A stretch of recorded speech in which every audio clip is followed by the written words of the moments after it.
कितना सुंदर प्रतिबिंब है। इसका कारण क्या है? मेरा रूप सुंदर है या ये जल स्वच्छ है? नहीं, ये जल स्थिर है, शांत है।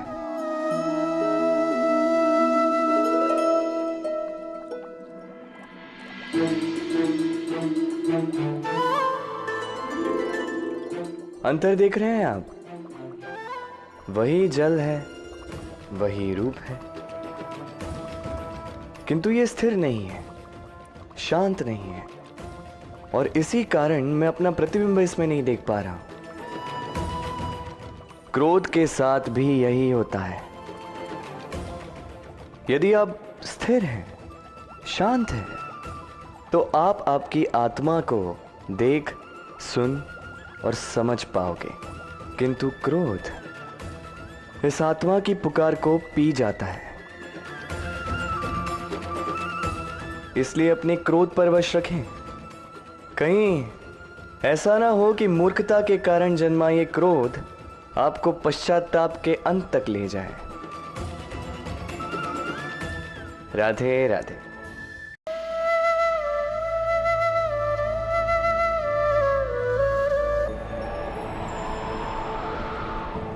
एक पिता के लिए उसकी संतान उसका गर्व है, उसका अहंकार है, और संतान के लिए उसके पिता उसका आदर्श, उसकी प्रेरणा। बिना कहे पिता संतान की हर इच्छा समझ जाता है और उसे पूरी करने की चेष्टा करता है। दूसरी ओर संतान सदैव प्रयास करता है कि अपने माता पिता को गर्वित करता रहे, किंतु ये बंधन एक स्थान पे आके टूट जाता है। तब जब संतान स्वयं की इच्छा से अपना जीवन साथी चुनना चाहे। क्यों? कारण है संवाद की कमी। जब बात आती है संतान के विवाह की, तो माता पिता सोचते हैं कि इसमें संतान से क्या पूछना, हम उसके लिए कुछ अनुचित तो चाहेंगे नहीं। और संतान का यह मानना होता है कि उसका भविष्य चुनना उसका अधिकार है। दोनों आपस में दुखी रहते हैं, किंतु बात कोई नहीं करता। होना यह चाहिए कि माता पिता को उसी स्नेह के साथ संतान की इच्छा समझ लेनी चाहिए, और संतान को उसी विश्वास के साथ माता पिता को विश्वास में ले लेना चाहिए। एक बार संवाद करके देखिए, वर्तमान और भविष्य दोनों ठीक हो जाएंगे और मन प्रसन्न होकर बोले राधे राधे। हम में ऐसा कोई नहीं होगा जिसने वृक्षों को ना देखा, वृक्षों पे इन पक्षियों को ना देखा, इनके घोंसलों को ना देखा, इन पक्षियों को अपने छोटे छोटे बच्चों को भोजन कराते ना देखा। संसार का सबसे ममत्व वाला दृश्य होता है। चिड़िया दूर से अपनी चोंच में दाना भरकर लाती, स्वयं भोजन करने में असक्षम संतान की चोंच में डालती, स्वयं भूखी रहती, निस्वार्थ, निश्चलता से। और जब संतान के पंख निकल आते हैं, वो उसे उड़ना सिखाती और उसके पश्चात उसे स्वतंत्र कर देती है अपना जीवन जीने के लिए, इस आकाश में उड़ान भरने के लिए। और हम मनुष्य क्या करते हैं? जिस संतान को हम पंछी की भांति पालते हैं, उसके पंख निकलते ही हम उसे बांध देते हैं, ये सोच के कि कहीं वो दूर उड़कर न चली जाए। ऐसा नहीं कि इस स्थिति में माता पिता को संतान से प्रेम नहीं है, अवश्य है, किंतु इसमें प्रेम पर मोह भारी पड़ जाता है, जो स्वयं अपने और संतान के भविष्य के बीच में बाधा बन जाता है। हम ये भूल जाते हैं कि हम केवल जन्मदाता हैं, भाग्य विधाता नहीं। तो जब प्रेम में मोह आ जाए तो वो प्रेम नहीं, स्वार्थ बन जाता है। इसलिए प्रेम को पास रखिए और मोह को दूर, क्योंकि जिससे प्रेम करते हैं उसका विकास नहीं रोका करते। राधे राधे। सूरज की किरणों से धरती जलती है, किंतु फिर भी वो अपना उपजाऊपन नहीं खोते। क्यों? काली ठंडी रातों में ठिठुरते हुए भी केवल एक दीपक को देख के व्यक्ति जीवित रहता है। क्यों? हर ओर बुराई देखकर भी मनुष्य जाति अब तक अस्तित्व में क्यों? इस क्यों का उत्तर है विश्वास। धरती को विश्वास है कि प्रचंड गर्मी के पश्चात वर्षा आए, इसलिए वो अपना उपजाऊपन नहीं खोती। सूर्य के फिर से उदय होने का विश्वास ही है जो हमें काली ठंडी रातों में जीवित रखता है। विश्वास कि जब पाप सीमा से आगे जाएगा, मैं आऊंगा किसी न किसी रूप में। यह विश्वास ही है जो मानवता के अस्तित्व को बनाए रखता है। बोलने के लिए एक पल लगता है, सोचने के लिए कुछ घड़ियां, समझने बैठो तो महीनों बीत जाते हैं और सिद्ध करने जाओ तो जीवन कम पड़ जाता है। स्वयं पर विश्वास रखिए, स्वयं के कर्मों पर विश्वास रखिए, प्रेम पर विश्वास रखिए। जीवन में सुख अवश्य आए और मन प्रसन्न होकर बोलेगा राधे राधे। संसार में सबसे बड़ा, सबसे महान जीव कौन सा है? अब आप में से कुछ कहेंगे मनुष्य, कोई कहेगा सिंह, कोई कहेगा हाथी, किंतु नहीं। संसार में सबसे महान जीव है वृक्ष। वो वृक्ष जो हमें खाने के लिए फल देता है, जीने को प्राण वायु देता है, गर्मी में शीतलता देता है और सूख जाने पर भी हमें जलाने के लिए लकड़ी दे जाता है। अब आप सोच रहे होंगे कि मैं ऐसे अचानक वृक्षों की महिमा मंडित क्यों कर रहा हूं? मेरा संकेत इस वृक्ष से कहीं अधिक गुड़ है, उस बीज की ओर जो ना आपको फल देता है, ना छाया, ना ही लकड़ी, बस धरती के अंदर और नमी से लड़ता हो, कुछ अंगुल नीचे बस जाता है एक वृक्ष को आकार देने के लिए। दीपक क्या है? साधारण सा माटी का पात्र, किंतु जल बाती लेकर जब जलता है तो समस्त संसार को मार्गदर्शन देता है, महान बन जाता है। अब समझे, यदि महान बनना है तो कुछ करना होगा। कोई अंतर नहीं पड़ता कि आप छोटे हैं या बड़े, कुछ करेंगे तो कुछ बनेंगे। आप चलना प्रारंभ कीजिए, कहीं ना कहीं तो पहुंचेंगे। निश्चल बैठने वालों का कभी कुछ नहीं होता। स्मरण रखिएगा, कुछ आरंभ करने के लिए महान होना आवश्यक नहीं है, किंतु महान होने के लिए कुछ आरंभ करना अति आवश्यक है। राधे राधे। एक शब्द है जो हमें कभी कभी या कहो कई बार सुनाई देता है, स्वार्थ।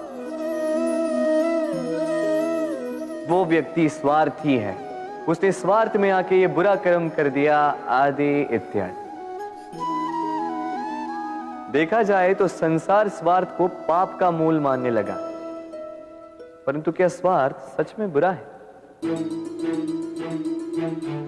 नहीं। स्वार्थ ये शब्द बना है स्व से, अर्थात स्वयं से। यानी कि जिस कार्य में केवल स्वयं का अर्थ हो, केवल स्वयं का लाभ चाप हो, वो स्वार्थ। अब प्रश्न ये उठता है कि आपका स्व क्या है? यदि आपके स्व में केवल आप हैं तो आप अवश्य स्वार्थी हैं। यदि आपके स्व में परिवार सम्मिलित, यदि आपके स्व में अन्य लोग सम्मिलित हैं तो आप परोपकारती हैं। और यदि आपके स्व में ये संसार सम्मिलित है तो आप परमार्थी हैं। तो अपने स्वार्थ से दूर ना जाएं, उसका विस्तार करें। अपने अस्तित्व का विस्तार करोगे तो ये स्वार्थ स्वयं ही परमार्थ में बदल जाएगा। राधे राधे। मैंने आपसे कहा था कि संसार का सबसे बड़ा शस्त्र और सबसे बड़ा संबल है मित्रता। किंतु ये मित्रता कैसी होनी चाहिए? मित्रता होनी चाहिए दूध में मिले जल की भांति। कैसे? दूध में जब जल को मिलाया जाता है तब वो जल स्वयं दूध जाता है। तो सोचिए, दूध की मित्रता से जल का अस्तित्व कितना बढ़ गया। किंतु ये कथा यहीं समाप्त नहीं होती। जब दूध को गर्म किया जाता है तब जल अपनी मित्रता निभाता है। जल स्वयं पहले इसका ताप लेता है, स्वयं के अस्तित्व को भाप बनाकर जला देता है और दूध को बचा लेता है। फिर उसके पश्चात अपने मित्र के जाने से दूध में उबाल आता है। वो पात्र से निकलकर बहने लगता है और वो शांत केवल तभी होता है जब उसमें थोड़ा जल मिला दिया जाता है। अर्थात मित्रता वो जो मित्र के अस्तित्व का विस्तार कर दे। मित्रता वो जो मित्र के लिए स्वयं के अस्तित्व को जला दे। मित्रता वो जिसमें सुख और दुख दोनों मित्र से जुड़ा हो।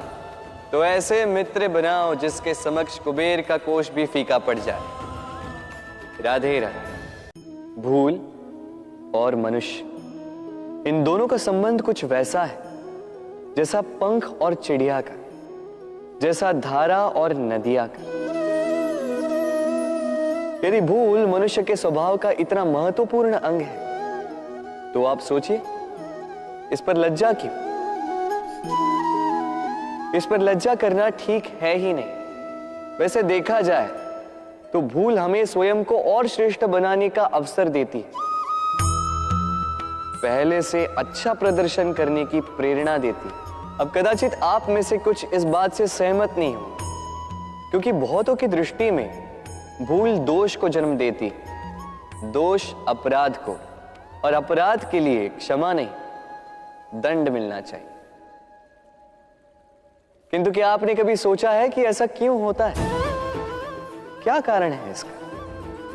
इसका कारण है भूल स्वीकार करने से बचना। यदि आप कोई भूल करोगे और उसे स्वीकारोगे नहीं तो वो भूल दोष में बदल जाएगी और वो दोष अपराध। तो साहस रखिए, अपनी भूल को स्वीकार करना अपनी भूल को सुधारने की दिशा में सबसे पहला कदम होता है। और स्मरण रखिएगा, यदि कुछ अपराध है तो वो है समय पे अपनी भूल ना स्वीकार। राधे राधे।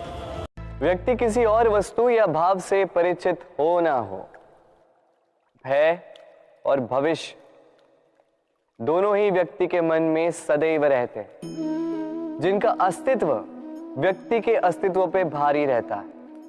विचित्र है ना? वह वो है जिसे आप नहीं जानते, जो अनजान है, और इसी कारण आपको भय लगता है कि ना जाने क्या होगा। भविष्य वो है जो अब तक घटा ही नहीं, तो जो घटा ही नहीं उसके विषय में चिंता क्यों? आपके हाथ में है वर्तमान। वर्तमान के कर्म सत्य मन से कीजिए और सोचिए ये कि अपने कर्मों को और कितनी श्रेष्ठता से किया जा सकता है। इसलिए आप विश्वास कीजिए, यदि वर्तमान के कर्मों को आप सत्य मन से करोगे तो भय स्वयं ही निकल जाएगा और भविष्य का फल अवश्य ही मीठा होगा। इसलिए भय और भविष्य से डरना छोड़ दीजिए, इस वर्तमान को जी। राधे राधे। कितना सुंदर पुस्तक है ना, सुंदर आवरण है, सजाए हुए पृष्ठ है।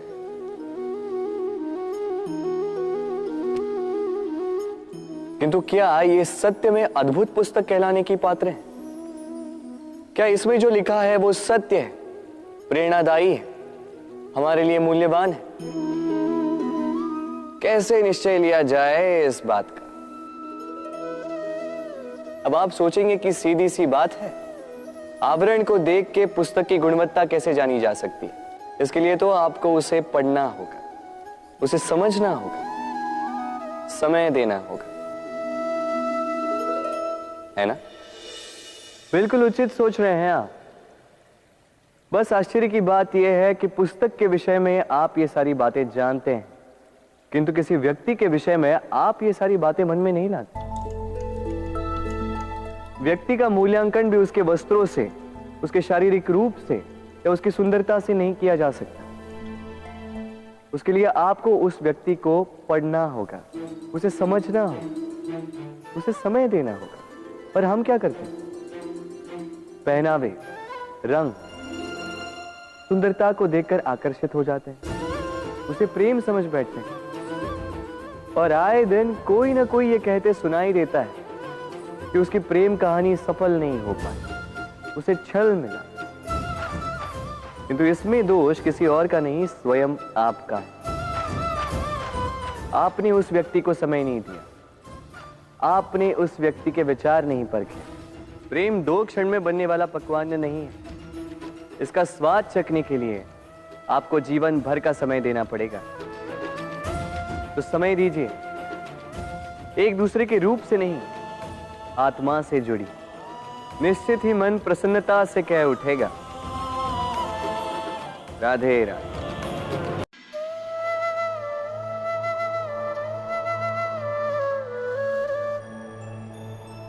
मनुष्य की सोच संसार का सबसे गहन या कहो सबसे कठिन भाव है। कब क्या होने के पश्चात ये मन क्या सोच बैठेगा, ये कहना असंभव है। और यही सोच कई बार हमारे मन में हीन की भावना ले आती है। हम सदा हमसे ऊपर की श्रेणी के व्यक्तियों को देखते हैं, उनके जीवन का विश्लेषण करते हैं, और फिर स्वयं को हीन समझ लेते हैं। इसके पास इतना धन है, इसके पास कितना बल है, और मेरे पास कुछ भी नहीं। मैं कितना हीन व्यक्ति हूं, संसार के लिए मैं कुछ भी नहीं। होता है ना ऐसा? किंतु ऐसा नहीं है। आपके पास भी बहुत कुछ है, पलट के देखिए। किसी भूखे व्यक्ति को केवल एक रोटी मिल जाए तो भले ही दूसरों के लिए वो अन्न का दाना होगा, किंतु उसके लिए वो भोज से कम नहीं। इसलिए जब भी मन में हीन भावना जागे, अपनों की ओर देखिए, उनकी ओर पलटिए। आपको विश्वास हो जाएगा कि भले ही आप ये मानते हो कि इस संसार के लिए आप कुछ नहीं है, कुछ लोगों के लिए आप संपूर्ण संसार हैं। तो जो आपका संसार है उसमें प्रसन्न रहना सीखिए। राधे राधे।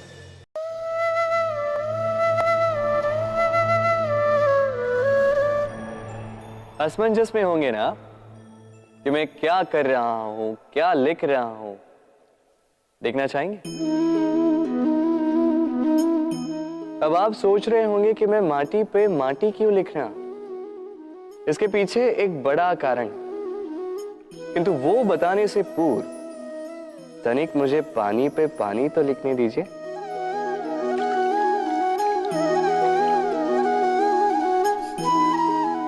क्या हुआ? जो मैंने लिखा वो दिखाई क्यों नहीं दे रहा? तो ये रहा आपके पहले प्रश्न का उत्तर। माटी पर माटी लिखना कितना सरल है, उतना ही कठिन है पानी पर पानी लिखना। संबंध भी कुछ इसी प्रकार होते हैं। बनाते समय माटी पर लिखने जितने सरल और निभाते समय पानी पर लिखने जितने कठिन। अब प्रश्न ये उठता है कि पानी पे लिखा कैसे जाए।